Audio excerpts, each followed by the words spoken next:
I can't hear you.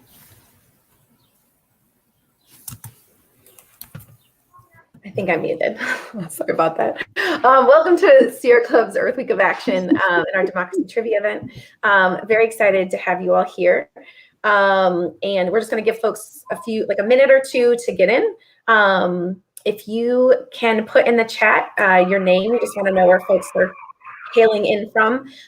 Put your name, and if you have a fun fact about your state that you want to share, that would be great. And then we'll get started in about a minute. So thank you all for joining.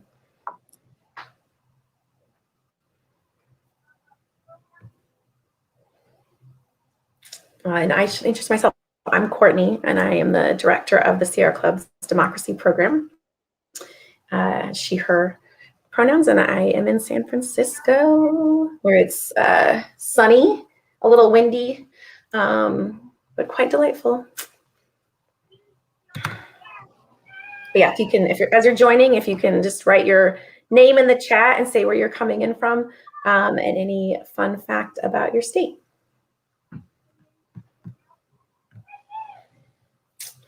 And we will get started in a few seconds.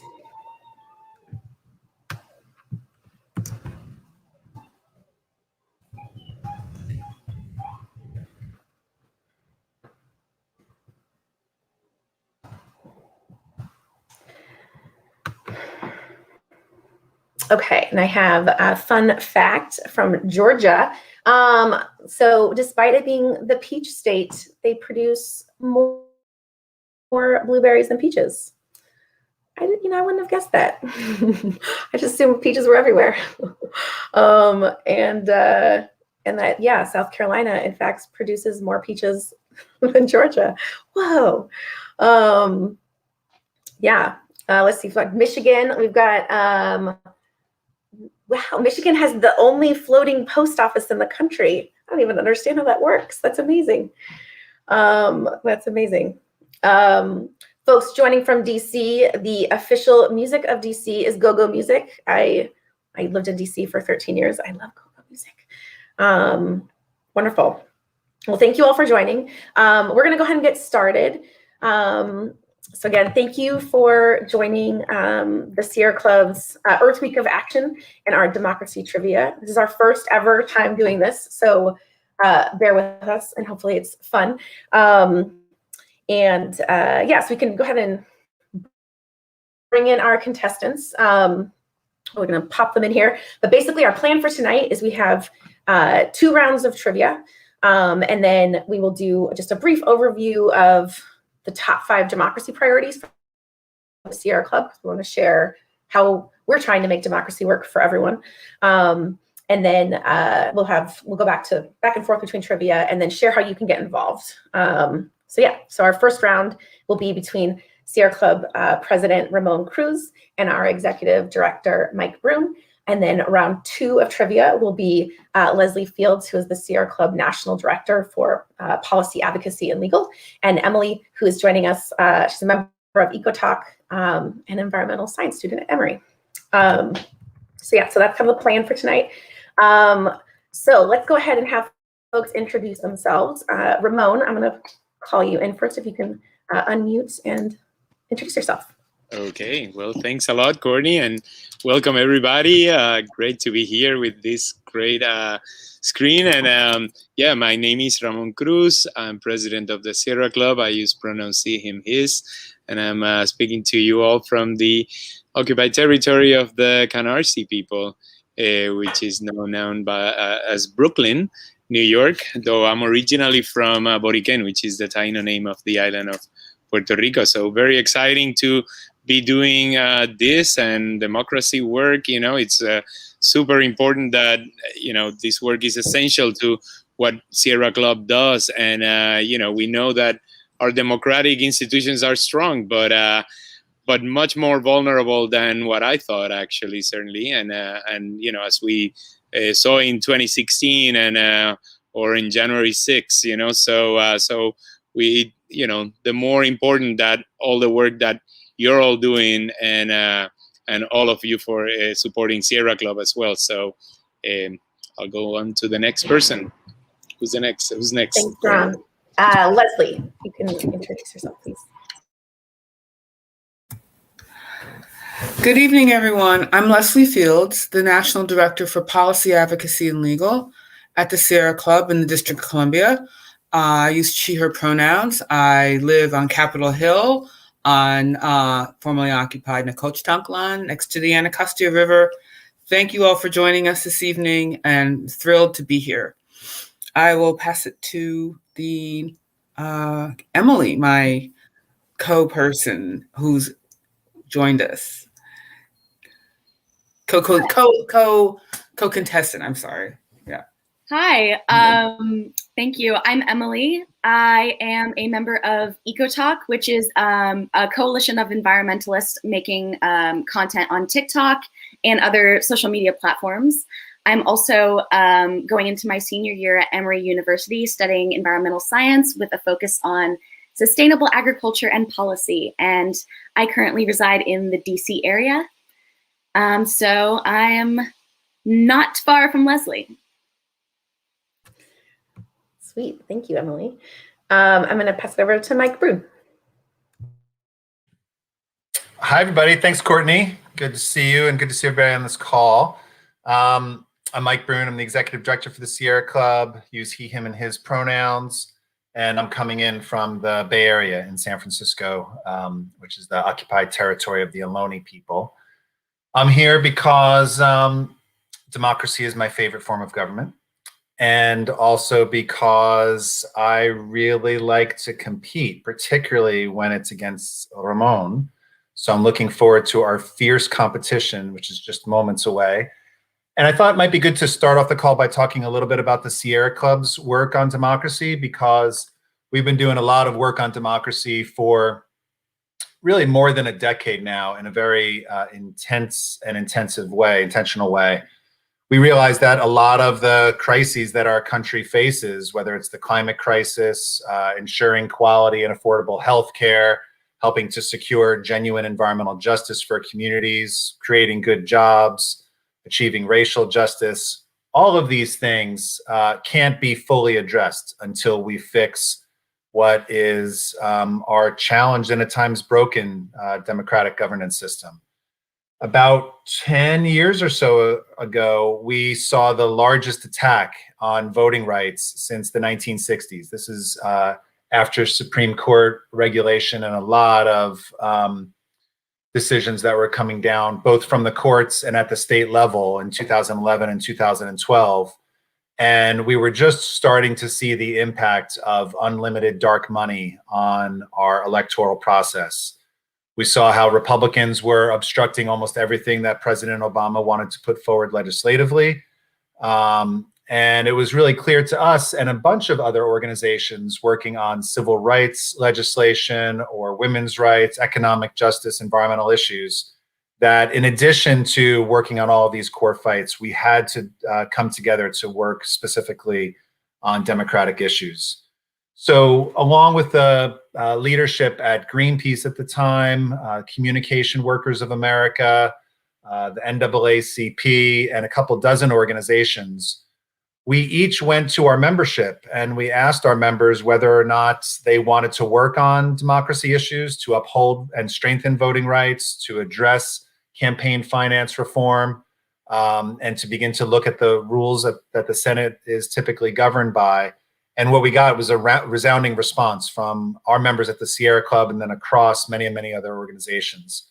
And so we have built together a coalition of dozens of organizations who each are working for justice in their own right, but who share a common agenda to do everything that we can to make sure that we have a government that works of, by, and for the people, and not of, by, and for the special interests.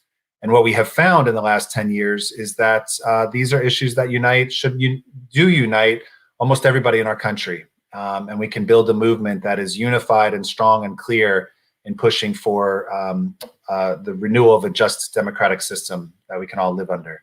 So obviously we're doing this today to have a little bit of fun, to show off our knowledge about democracy trivia, and to highlight the work that the Sierra Club is doing to make sure that we are successful in achieving our mission. Yep. Thanks, Mike. yeah, having a little fun, even though there's a lot of seriousness happening right now and some bad things and also some good things happening. So thank you all for joining. So I'm going to explain just a quick overview of how the trivia will work. And then we will kick everyone off and keep Ramon and Mike on for the first round of trivia. So the way it'll work, we have 2 rounds of trivia. It'll be head-to-head contest. And then when you have the answer, I will ask a question. And then when I'm done, if you have the answer, wave your paper or your book to get my attention. Yay, virtual trivia. And then the first person who does that, I will call upon you. I'll be keeping score, and so we'll share that at the end. And then we also have a special feature of lifelines. So we have a couple of folks who I'll ask them to introduce themselves in a second that are here from our chapters to help answer questions if the contestants can't answer. You can call upon them, and then we'll bring them on screen. They'll answer and provide a question, or excuse me, provide an answer for you, and then you can go with it if you would like. Can't win $1 million in this lifeline, but the knowledge that you get of knowing how great and strong, knowledge of democracy. So yeah, I'll do some quick introduction of our Lifeline folks. We have Nikki coming in from Missouri, Angela from Georgia, Christy from Michigan. Thank you all for joining us. And I think that are there any questions before we jump in? Okay. All right. Lifeline folks, we're going to send you away. Leslie and Emily, we're going to be in the waiting room. All right, Mike and Ramon, are you guys ready? Okay, I'm ready for a little healthy competition. This is good. You can also, you can yell, you can do whatever, however you want to do this. Okay, so question number 1. Which of these is not required, this is multiple choice, not required in the Constitution to run for president? A, you must be a natural born citizen. B, be 35 years old or older. C, you must have a dog. Or D, have been a resident of the US for 14 years. So again, which is not, Mike? That's a tough one. I didn't know that there wasn't $1 million prize for this. Yeah. Register that. I think dog ownership is essential, but I'm not sure if it's yet a constitutional requirement. So I'm going to go with C. Okay, I think that's right. It does make for, cuter holiday pictures from the president when they have a dog, but yeah, not yet in the Constitution. Okay, so I hope the next one is as yeah. Yeah, okay. Yeah, we're starting, okay, question number 2. If both the president and the vice president can no longer serve, who becomes president? And this is multiple choice. A, the Speaker of the House. B, the Secretary of Education. C, the Supreme Court Chief Justice. Ramon. the Speaker of the House. Yeah. Yeah. Okay. Nancy Pelosi. Yeah, good. Secretary of Education, I don't know if you guys have ever watched the show Designated Survivor, but like the whole cabinet dies, and then the Secretary of Education is the president. Fun fact. Very far down on the order of succession. I know that if it's in the State of the Union, isn't it the postal office? The postal service? If everybody in the State of the Union is gone, then the line of succession, I think it's the postal service. Oh man, no? Okay, there you go. Well, hopefully we get a new person in charge of the postal service, because yes, they're not running things very well right now. But yes, that's right. I'm learning things today too. Okay, sweet. Question number 3. Can you name, this is so wonky, but I believe, can you name one of the writers of the Federalist Papers?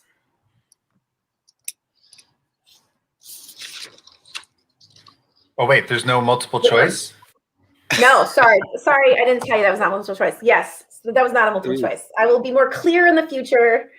Ramon, you got it. Well, I would say first Madison. Yeah. If you know But- more, you can say them. Yeah. But Mike can say the other since we didn't know the rules so clear. Sorry. Yeah. I I'm appreciate less that. competitive than you. Would it be okay if I just kind of quoted from the Federalist Papers? Be happy to do that, but maybe we'll do that in the next episode. I don't want to show off. Okay. Well, it's fair. It's fair. I just really wanted to talk about Alexander Hamilton because Alexander Hamilton. I constantly have Hamilton running through my head. Yeah, he wrote most of them, which again I only know because I listened to Hamilton. Okay, so number 4. What Supreme Court decision? This is not multiple choice.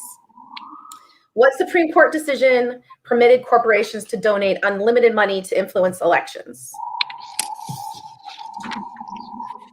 I can do. Ramon. Well, Mike, what's happening? United Citizens. Citizens United. Yep. Citizens United. Sorry, United. That's good. I'm so nervous. Yeah. It's good. Citizens United. Boo. Yeah, billions of dollars coming in. Okay, this is my favorite topic to talk about. The filibuster. And so this is also not multiple choice, although I can give you multiple choice if you need. But how many votes are needed to break the filibuster? Mike. Votes that are needed to break the filibuster.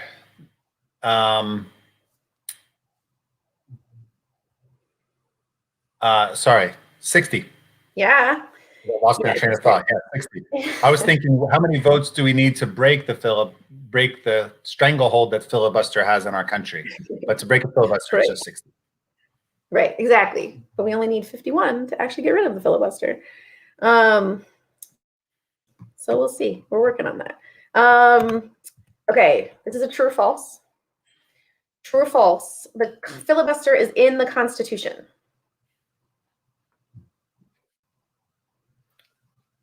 Mike, I think, yeah, it's a little back and forth. Mike. I think we might both know this. However, to be sure, I think we should go to our lifeline. This is something that's too important, the fate of our country, for just the two of us to answer on our own. It's very true. Yeah. So just to be better explained, right? What'd you say? No, it's okay. Let's go with the lifeline. All right, so the question is true or false, is the filibuster in the Constitution? So I'm going to go out on a limb and say that our founding fathers would never have intentionally created such a dysfunctional rule. I do not think it is in the Constitution. What do you guys think? Nikki, Angela? I can bottom line that. Yes. I have to agree. All right, We're going to consensus. say false. False. False. No. Yes. False. Okay, well, Mike, All right. Mike, how do you feel about this? I think that is 100% spot on. I agree with the lifeline recommendation, and I submit that as my final and formal answer. Okay, good. Perfect. Correct. It's false. It was actually created by accident, which makes it even worse. By Aaron Burr, sir. So that we are stuck with, they took the language out thinking it was clearing up uncertainty and redundancy. And in fact, that's where we are today. So Aaron Burr, woo! Okay, thank you, Lifeline. We're gonna move to question number 7. This is a little less fun, but and this is asking for the number. You can get a rounded number on this. This is not multiple choice. How many anti-voter bills have been introduced in states this year alone? Oof. You can give a rough estimate. Ramon. I'll go with 40. In the amount of states that have introduced it, or the amount of bills that have been introduced? The amount of bills, because the states, Oh, introduced, because I mean, oh, Yeah, not passed. Just not introduced. passed. So introduced. Wow, I think it's more than 100. I'm not sure, but yeah, if it's introduced, I guess I will call the lifeline. Yeah, we can call him back in. Yeah, Lifeline. yeah, it's more Lifeline, come fun back with the in. lifeline. Lifeline, come on. All right, Lifeline, the question. How many anti-voter bills have been introduced this year alone in states around the country? Well, here in Michigan, we've had 39 alone.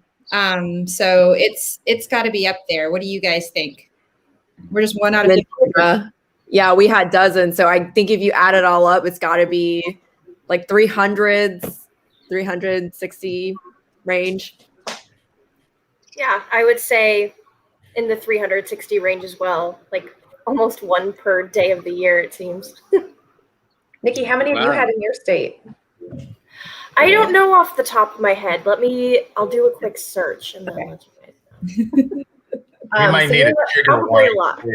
We might need a trigger warning before you give the right answer here. I know. It's so crazy. So we're saying around 360? Yep. Okay.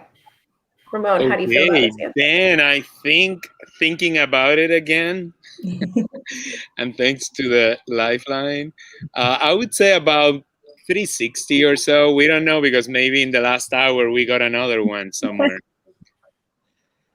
Yeah, yep. It is, this was as of a few weeks ago, 361 bills in 47 states, which is crazy. Okay, so we have, I believe, we can do 2 more questions, I think. Make sure I'm on the right timing here. Sorry, let me just look at the time. Okay, let's do one more question. This is a follow-up. Okay, and we've got, so right now Ramon, you're ahead in terms of winning. So just want to let you know, Mike. Okay, so final question. This is a follow-up. What are some of the ways these bad anti-voter bills would stop people from voting? Like, what are the ways they're restricting voting? Mike, can you give us a name? Mike. There are lots of ways. They are restricting what days people can vote on, i.e. In places in the South.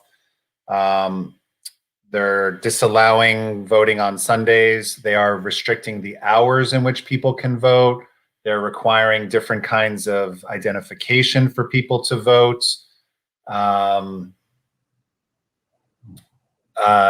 Yeah, limiting access to the ballot in lots of different ways, particularly the ways in which people of color are often voting in great numbers, limiting the amount of voting booths, the accessibility of those voting booths. But the core strategy seems to be, what are the ways in which young people, the elderly, and people of color vote most often, and to find ways to restrict voting around those numbers. Well, that's great. I mean, it's getting very creative,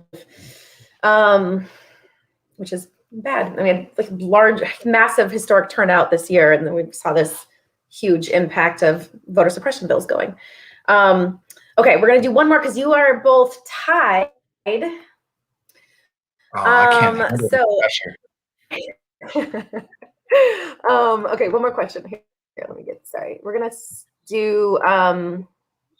Okay, we're gonna skip ahead. So we're gonna do, what is the name of the federal bill that would override these anti-voter attacks, restore the right to vote for people with felony convictions, and partisan gerrymandering, reduce billionaire and corporate money in politics? And I have a multiple choice for you on this one.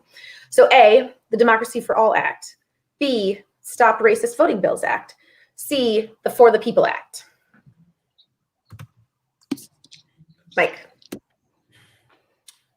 C, For the People Act. For the People Act. That's what we're here for the people. Yeah, so this is what we're trying to get past. All right. Thank you very much, Mike. You went very close. That was good. It's good. Can't wait for the next one. Yeah. Yes, competing yes. with you. And also, Nikki did let us know there are over at least a dozen anti-voter bills in Missouri. So there you go. Lots of bad things happening. And that's why we're trying to pass the For the People Act. Okay, thank you, Mike and Ramon. Have a good rest of your day. Thank you. Yeah.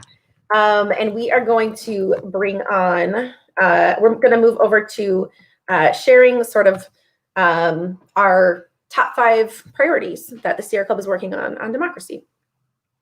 So I'm going to bring on our Lifeline folks to share.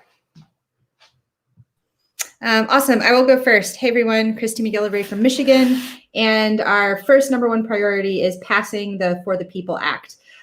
It's through the House. It's going to be voted on in the Senate Rules Committee on May 11th. This is really exciting. It's a huge priority. Personally, I can't think of anything more important than protecting our democracy right now. And it's really exciting to be a part of the work that Sierra Club is doing to make it happen. And I will turn it over to Angela. Awesome. Thanks for kicking us off, Christy. So #2, we have to stay out all the anti-voting bills that we just talked about progressing in state legislatures. We just had a conversation about dozens of bills that are apparent in Nikki, myself, and Christy's states. And this is real, y'all. I mean, so like in a trivia, there have been about 361 anti-voting bills since March 24th that have been introduced, filed in state legislatures across the country. And so while this coordinated attack is completely outrageous, we are fighting back hard as ever in our chapters to make sure we stop these bills. And I'm so excited to pass it on to Nikki to talk about the next priority. Thank you, Angela. So the third priority is to pass the John Lewis Voting Rights Act, as well as pass the DC Statehood Act. The DC Statehood Act recently passed in the House and is headed to the Senate right now. And the John Lewis Voting Rights Advancement Act hasn't been introduced yet. However, it will work to restore and expand provisions in the 1965 Voting Rights Act that was gutted by the Supreme Court. And both bills will work together to promote disenfranchised communities and communities of color. And the Sierra Club will be doing everything that they can to make sure these bills are passed as quickly as possible. And I'm going to pass it back to Christy to talk about the fourth priority. Thanks. So we need a functioning court system. A huge priority is going to be a just and independent court system. There are 100 vacancies that the Biden administration has to fill.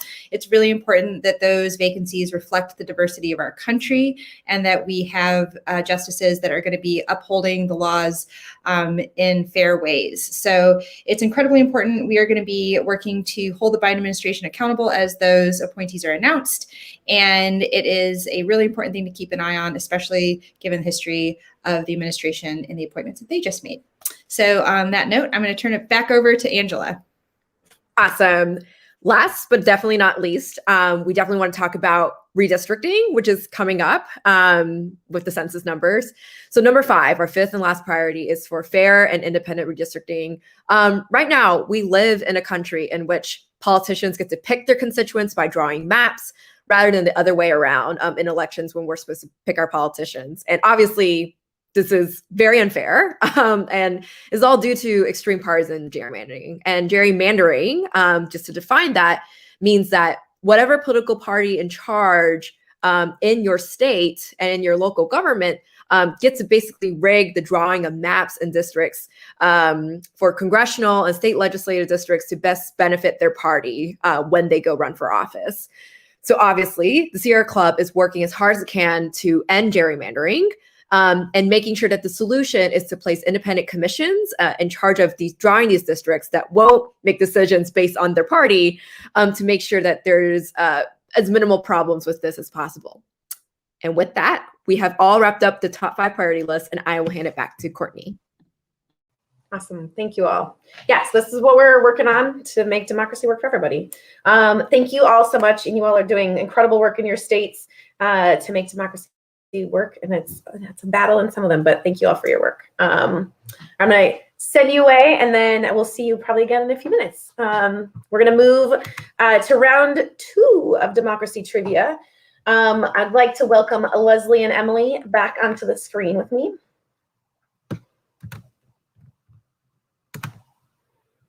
Hello, welcome. Yay, ladies. So for folks that are just joining, yeah, get ready. Yep. Get ready for the women. It's time for the women. I just want to say I'm so happy to see these great, young, fantastic environmental women activists here with us this evening. So, yeah, mm-hmm. doing incredible work and crushing it. Sweet. So here's what we have. So Leslie, Leslie is here. She's our National Director of Legal Advocacy and Policy. We're here. Your title. And then Emily is here as a member of EcoTalk. And you can also follow her at, I don't know if we can put that up on the screen, but at The Shady Ecologist. And yeah, so just to recap of the rules of the game in case you forgot. So this is, again, head-to-head match. I will ask questions. It's a mix of multiple choice, some true false, some you just give me the answer. I will state that at the beginning because I messed that up last time. And then when you want to answer, just wave a piece of paper or a book. There you go, the smiley earth. That looks like my son Solomon. And then I'll call on you. And then you can also call on the lifelines should you need, which, they're fun. So any questions? Okay, are you ready? All right, here we go. I don't know. Yeah, this is good, I believe. Okay, so this is a fill in the blank, and I'll give you choices. So Joe Biden is our blank number president, the 30th president, A. B, the 41st president, or C, the 46th president? Leslie. Admittedly, I wasn't actually. I think it was a tie, but I'm going for 46. Okay. Yeah, 46. Joe Biden, number 46. Okay, here's another one. This is just you throw out the answer, or I'm not going to give you choices. How old do you have to be to vote in federal elections? Emily. I believe you have to be 18 years old. Correct. Some cities allow 16-year-olds or younger to vote in state and local elections, but for federal, it's 18. All right. Okay. Currently, this is again just you give the number. How many justices are on the Supreme Court? Emily. There are 9 justices on the Supreme Court. That is accurate. It hasn't always been that way, nor is it mandated that it has to be that way. So follow-up question. When the Supreme Court was created by the Judiciary Act of 1789, I'm sure an act we all remember, how many justices were on the bench? And I will give you multiple choice. So again, this was in 1789. A, 9, B, 6. This is really confusing. It's a letter. Or C, 13 justices.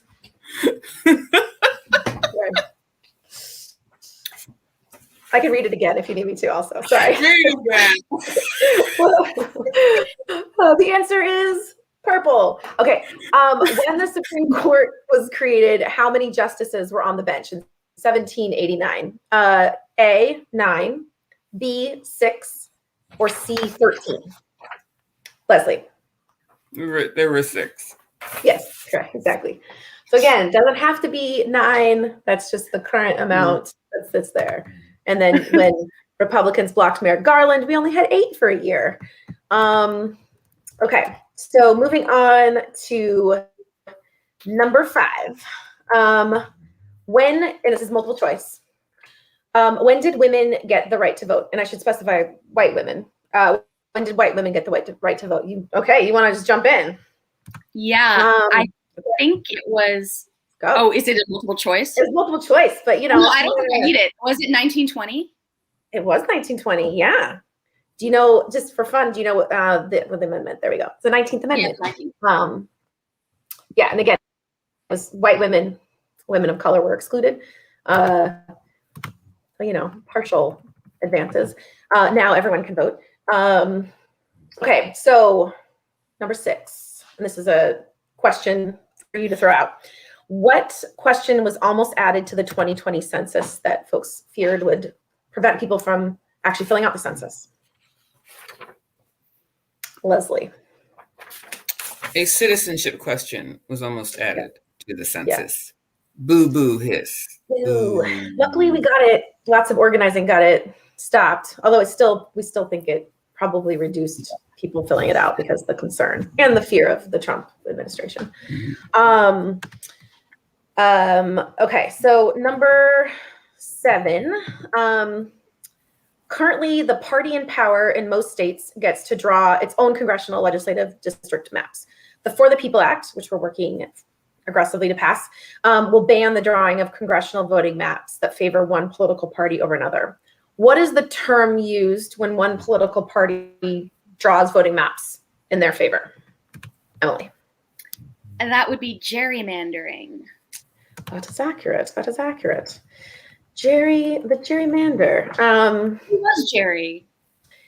I think he was a politician in Maryland in the Maryland. Massachusetts. Okay. Yeah. Yeah. Just kidding. He was a slimy reptile, hence the, salamander. But we should go we could do more on this. We could go to our Lifeline. Maybe they have some background too. We could do that on a next, since you guys answered the question, maybe a next one. Okay. Does that work? Okay. Okay. Or a future question, we've got let's see, make sure I'm good on time. We've got probably 2 or 3 more questions. And let's see, I can give you an update. Right now we have Emily is up with 4 and Leslie, you have 3. So just to let you know where we're at here. Okay, so number 8, this bill was passed in the 60s and added a key provision which required states with a previous record of discrimination to submit their election law changes before they were enacted. What is the name of this bill? Leslie. The Voting Rights Act, 1965. Exactly. And we are trying to get that reauthorized and expanded. So that is one of our other goals. Okay, next question. Because of this is connected. So what Supreme Court decision gutted the Voting Rights Act? Ooh. Emily. I'm going to take it to the Lifeline for this one. All right, let's bring them in. Ladies. Hi, and the everyone. question is, hello. Do you need me to repeat the question or are you good? It's up there. We can see it. What recent Supreme Court decision gutted the Voting Rights Act? That is a tricky one. Very specific. Angela, Nikki, what are your thoughts? I think Shelby County was in there. I think that was one of the names in there. Angela, do you know the second one? Yep. In 2013, I'm pretty sure Shelby County v. Holder. And that is our final Lifeline answer. Finally, okay. Okay. Emily, how do you feel about this? That sounds pretty right to me. Which Shelby County is that? What state? That's interesting. Alabama? Leslie, do you know? I can't remember. Yes, Alabama. I think Alabama, right? Okay, yeah, that sounds right to me. I mean, if it was going to happen anywhere, Alabama sounds about right. So, yeah, Shelby County. Yeah, true. And that is why we have to pass and expand a new version of the Voting Rights Act because they took its teeth away. Wonderful. Okay, let's do, I think we have time for one more question. Let's see. I'm going to, sorry. Okay, true, false. Several states require you give a specific type of excuse if you would like to vote by mail or vote absentee. If the For the People Act passes, voters will no longer have to give an excuse to vote by mail. True or false? Leslie. True.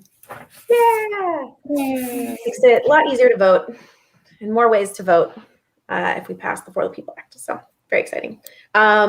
Wonderful. Okay, we're tied. We're gonna do one more question. Okay, tied with 5 each. Let's see. We're going to. Okay, can you get? This is an answer to your heart's content. Can you name at least 2 ways to increase voter participation? Different laws that will make it easier for people to vote and increase participation. Like specific laws? Not like a bill number, but like different policies that would give you more ways to vote and increase participation. Emily, yeah. I would say making access to voting locations and making access to voting by mail a more viable option. Also, loosening laws on voter ID requirements for voting, and getting polling places in communities, because I know that they shut down a bunch due to coronavirus. So we got to get those back. Yep. Oh, and giving people time off to vote. Yeah, sorry, giving people time off from work to vote. Totally. Yeah. Exactly. And most of those things would be in the For the People Act. Are in the For the People Act. All right, Emily, for the win. That was very close. Thank you both. I really appreciate you joining us and participating. We're gonna move on. So thank you. Have a lovely rest of your day. We'll call you back for our next round of democracy trivia. Have a good rest of your day. And then I am going to hand this over to Sean, I believe. Yes, to Sean. You're going to tell us a little bit more about how you can get involved. Absolutely. And thank you, Courtney, and thank you to our contestants. It was a great game. I actually did learn a lot of new things. So I do appreciate you guys taking the time and being part of this trivia game. Just want to take a few minutes now to let you know how each and every one of you can get involved. As we said during the top 5 priority segment, we are working on several items that have a significant importance and can really define this moment and the rest of the decade. And sometimes myself, when I first started out, things can seem so large and sometimes feels like, how can one person make a difference? But one person really can. And whether it's 5 minutes or 25 minutes, even if it's just one phone call to your senator or congressperson, that little bit does make a difference. One thing that we're a part of and one thing that we're doing is actually going to senators' offices, talking with congresspeople, asking them to support our various priorities. And one thing that we constantly hear back is how many phone calls were made, how many emails were sent. These little things legislators do keep track of. And it's a quick, easy, maybe a few minutes. That's all it takes to actually make that difference. So one thing that we're going to do is in the chat, we're going to drop a link that if you sign up, will put you on our action team.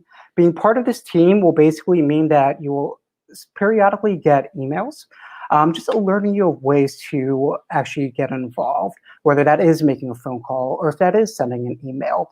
We'll also let you know kind of what's going on and kind of give you updates about where our priorities are progressing, whether it is for the People Act or DC statehood, or when a John Lewis Voting Rights Advancement Act is actually put in place or is introduced and gets passed.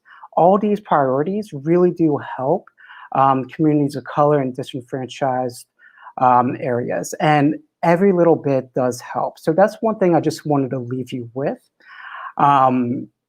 Again, it's been tremendous. I hope you guys enjoyed the trivia game. I do appreciate your patience. This is our first time doing it, so it's a little bit choppy, but I do hope you guys enjoyed your time. And I think we're actually going to bring everybody back on the screen, and then we're going to go ahead and say goodbye. But really do encourage each of you, if you have a chance, to just sign up on that link.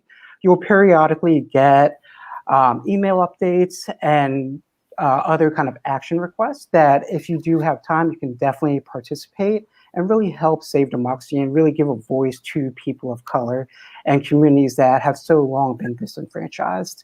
So just want to thank you again, and I hope you guys all have a good night. Thank you. Thanks, everybody. Have a good night. Thank you.